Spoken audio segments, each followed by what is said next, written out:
let's go. Uh-huh. So maybe we should like go back instead from your background. Sure. As far as you know, you were like practitioner in tax. Yeah. After my graduation in Italy at the University of Bologna, I passed a competitive exam to become a tax inspector in Italy, the Italian Revenue Service. Then I got an LLM at the University of Bologna under the supervision of Professor Di Pietro. And after that, I was admitted to the bar as a lawyer in Italy.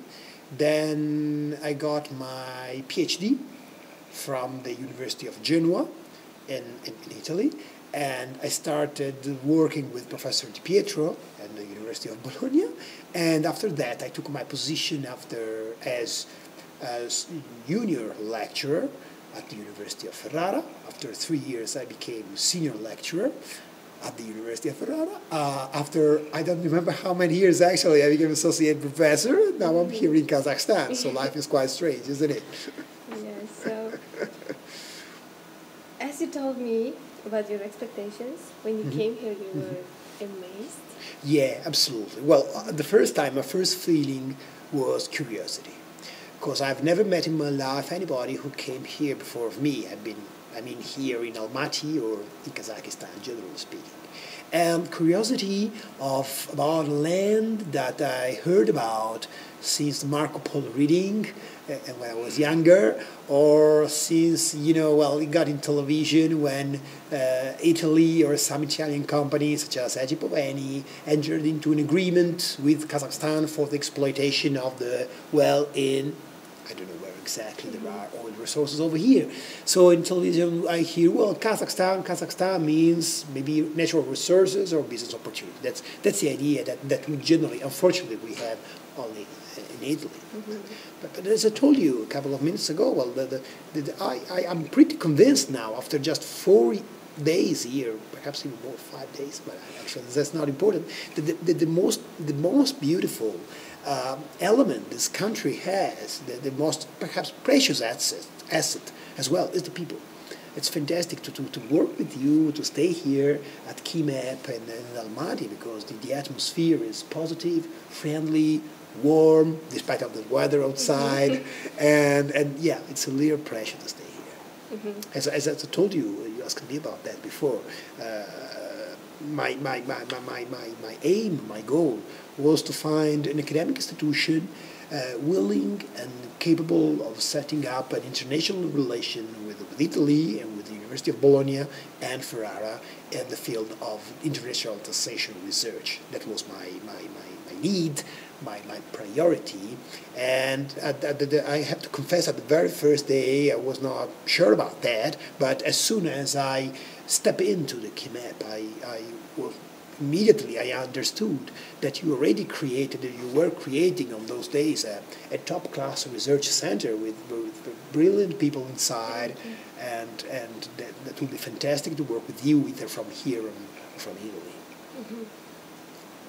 Okay, so you came here also as a lecturer, as a presenter? Yeah, I got, I'm afraid I forgot the number of the lessons that I had here, but I think something like, today's supposed to be, I think, the 6th lecture that I had in 4 days or 5 days, something like that, or 5, well, actually I don't remember the exact number, perhaps a little less, perhaps a little more.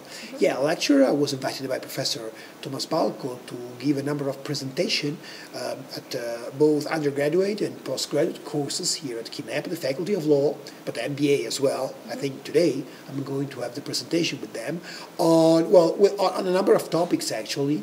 The first one was the avoidance and evasion in international taxation law. Then we focused on the concept of abuse of law in Italy and in Europe. Then I also had a number of presentations on the Italian taxation system as such, on our taxes, on the advantages and disadvantages of investing in my country, and of course eventually on the double taxation convention between Italy and Kazakhstan.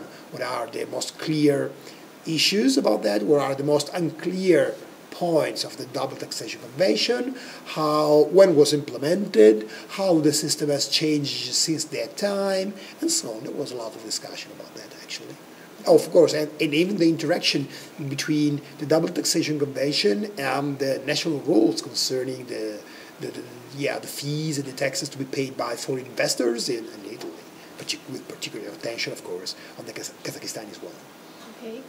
And in one of your presentations, you indicated that you're here to share your experience, not to teach us. Yeah, I still, despite my age, I'm still convinced that I have nothing to teach to the other. That I prefer to say that I've got something to share with you.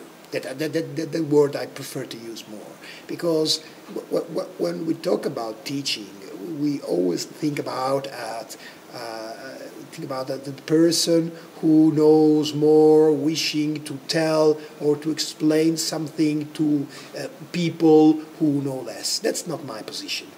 My philosophy, my way of thinking is that we just know different things. It's not a matter of more, less, larger, smaller. We are just different. I've got something to tell to you, and probably you have got something to tell to me. And at the end of these days, when I go back in Italy, you'll know a little more about Italy, and you will know a little more about Kazakhstan. So it's a peer-to-peer relation. This is the way in which we in Italy generally works. We share, we don't sell. Mm-hmm. That's actually great. And did you manage to receive some feedback on your?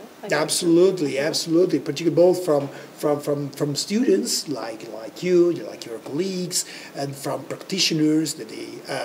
Even from the Italian consul a couple of hours ago, we had lunch together. We discussed a lot about the investment that Italy is doing in Kazakhstan now.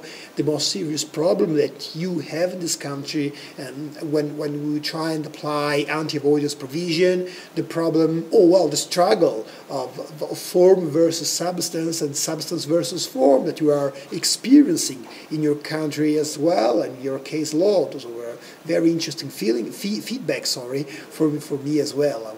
I'm pretty sure that when I'll be back in Italy, I'll write something about that, because it deserved that. Okay, so your expectation was met? Overmatched. Overmet. Okay, so what do you think are the future?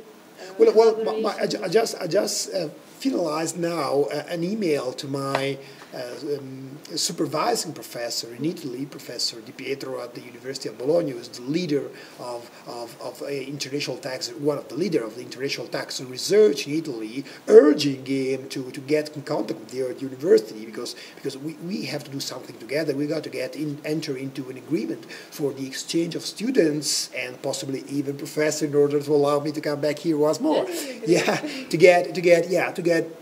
To have people, particularly young people, moving from Kazakhstan to Italy, but also from Italy to Kazakhstan, set together joint courses in international taxation to share the knowledge. We got to learn. We have a lot to learn from each other. That's my point of view, absolutely. That will be my first priority in Italy.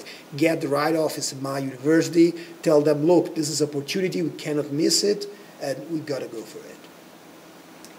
Okay. Thank you. My pleasure. This is it. Thank you.